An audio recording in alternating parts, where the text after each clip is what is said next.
Alors voilà une technique très simple à faire et pourtant super efficace pour pouvoir reprendre la carte à un spectateur tout en gardant un break. On va demander à un spectateur de choisir une carte, donc n'importe laquelle, il peut la retirer du paquet, disons que c'est celle-là, le 9 de carreau. Soit on lui reprend et on la pose nous-mêmes sur le paquet tenu en main gauche en position de la donne, soit il la repose lui-même sur le paquet qu'on lui présente. Et là ce qui se passe avec notre main droite, c'est qu'on va revenir replacer les cartes comme ça. Et juste avec cette action de replacer les cartes et réégaliser le paquet, on a pu garder un break avec notre petit doigt. C'est une technique très simple et très très efficace.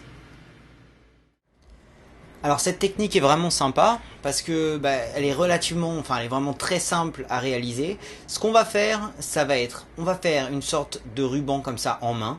Donc comment ça se passe ça? Vous pouvez voir en fait que les cartes ici vont être étalées sur mes doigts comme ça. D'accord? Donc on peut voir que mes doigts s'étendent. On essaye de commencer notre ruban assez loin comme ça sur la base du pouce. Et on va le développer comme ça en tendant nos doigts de la main droite. D'accord? Donc on peut voir que mes doigts de la main droite tiennent beaucoup de cartes. Ok? Et donc voilà, on fait comme ça. Ensuite on regroupe et on continue à étendre pour pouvoir présenter ça au spectateur. D'accord? Donc une fois qu'on a une sorte de beau ruban comme ça, le spectateur peut choisir. Donc il prend n'importe laquelle, disons qu'il va choisir celle-là. Hop, on va garder ce ruban comme ça avec notre main droite. D'accord? Donc là, il peut la prendre, la sortir du paquet, la regarder, et c'est bien si c'est lui-même qui la remet sur notre paquet tenu en main gauche. Toujours en position de la donne. D'accord? Donc ça c'est une bonne chose. Ce qu'on fait simplement à ce moment-là, c'est qu'on revient replacer les cartes comme ça. On va essayer de le décaler un petit peu sur le dessus du paquet. Voilà. Ce qui nous permet de garder notre petit doigt déjà en préparation à notre break. On veut le mettre, par exemple, la première carte, elle va dépasser un petit peu sur le devant. Mais on veut que ça touche encore notre petit doigt. Comme ça, on n'a pas besoin de ça va pas être, s'il dépasse, ça va être difficile de reprendre un break après ça. Donc si vous le laissez déjà à cheval, déjà avec un break, déjà un petit peu poussé par rapport à l'avant du paquet, et pourtant avec le break, et ensuite on remet le reste un petit peu enfoui sur le dessus. Ce qui fait qu'on a déjà un break, et que par devant, vous voyez que ça se voit pas du tout. D'accord? Donc ça nous permet d'égaliser, tout en gardant le break, et en plus, ça nous permet de pouvoir réajuster notre doigt, etc. Tout en réégalisant. Et vous pouvez voir que devant, encore une fois, on essaie de faire attention. Et ça ne se voit pas. Et voilà. Et là, on a gardé un break au-dessus de la carte choisie par le spectateur.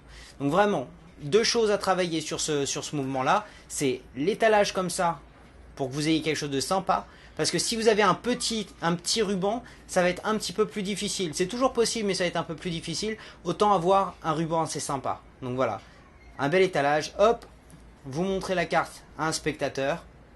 Vous gardez ça avec votre main droite. Vous la remettez où il la remet. Et ensuite, hop, on pose la première carte sur notre petit doigt. Vous n'êtes même pas obligé de la remettre jusqu'au bout. Vous pouvez la poser sur votre petit doigt. Hop, vous remettez toutes les cartes. Et ensuite, vous prenez votre temps pour reprendre le break avec votre petit doigt et vous assurer qu'il n'y a pas une trop grande ligne sur le devant du paquet. Et donc voilà. Voilà comment reprendre une carte à un spectateur en gardant un break.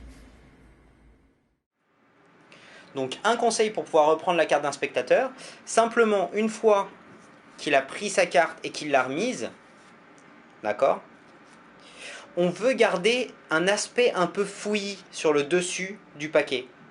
Ce qui va nous donner une réelle raison. Déjà, ça nous cache le break qu'on a gardé au-dessus de la carte choisie.